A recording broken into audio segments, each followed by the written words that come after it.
देखा था उस समय क्या हो रहा था, किसी को बोलने का अधिकार था, शाम में कोई निकलता था।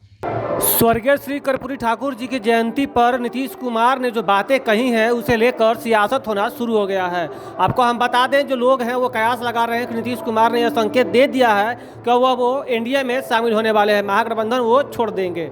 वहीं आपको हम बता दें कि जीतन मांझी ने भी यह बातें कही हैं और कहा है साफ तौर पर, जब उनके सामने ही उनके पिताजी के सामने तेजस्वी यादव जो है उप मुख्यमंत्री हैं, उनके जो गार्जियन है वो 2005 के पहले क्या किए हैं उसे लेकर नीतीश कुमार ने तंज कसा है। वो बता रहे हैं कि उसमें क्राइम ग्राफ कितना बढ़ा हुआ था, शाम को 5 बजे के बाद घर से लोग बाहर नहीं निकलते थे।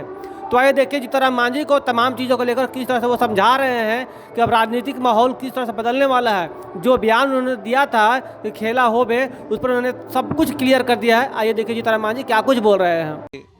मंत्री या उप मुख्यमंत्री हों, वो बैठे हों और उनके गार्जियन 2005 के पहले सत्ता में थे, सरकार में थे, और बिहार के मुख्यमंत्री कहते हैं पब्लिक मीटिंग में कि क्या 2005 के पहले की स्थिति लाना चाहते हैं। आपने देखा था उस समय क्या हो रहा था, किसी को बोलने का अधिकार था, शाम में कोई निकलता था।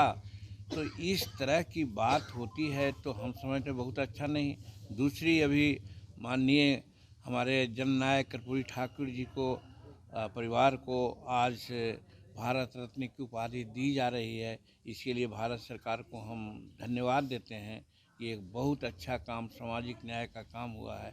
उस अवसर पर उनकी जयंती, शताब्दी जयंती है, उस अवसर पर बोलते हुए नीतीश कुमार जी ने क्या कहा कि भाई कुछ लोग अपने पुत्रों को आगे बढ़ाना चाहते हैं, उनका यही उद्देश्य है।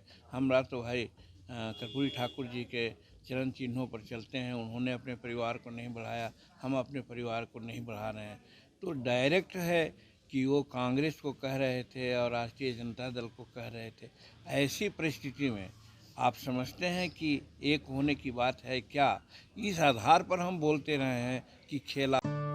दीक्षांत एडुटेक लाया है दीक्षांत डिजिटल क्लास। दीक्षांत डिजिटल क्लास का उपयोग कर छात्र बना सकते हैं पढ़ाई को बेहद आसान और मजेदार। दीक्षांत डिजिटल क्लास को स्कूल में बैठकर देखना है तो पेन ड्राइव और स्मार्ट टीवी बनेगा सही माध्यम। चलिए अब ये भी जानते हैं कि दीक्षांत डिजिटल क्लास का फी स्ट्रक्चर क्या होगा। नर्सरी से लेकर यूकेजी के लिए 7,000, नर्सरी से लेकर दूसरी कक्षा के लिए 12,000, नर्सरी से लेकर 5वीं तक के लिए 18,000, नर्सरी से लेकर 8वीं तक के लिए 24,000, नर्सरी से लेकर 10वीं तक के लिए 30,000। अगर आपको डेमो करना है तो उसके लिए आप दीक्षांत डिजिटल क्लास के YouTube चैनल को विजिट कर सकते हैं। हमारे YouTube चैनल को सब्सक्राइब और Facebook पेज को लाइक करना ना भूलें। धन्यवाद।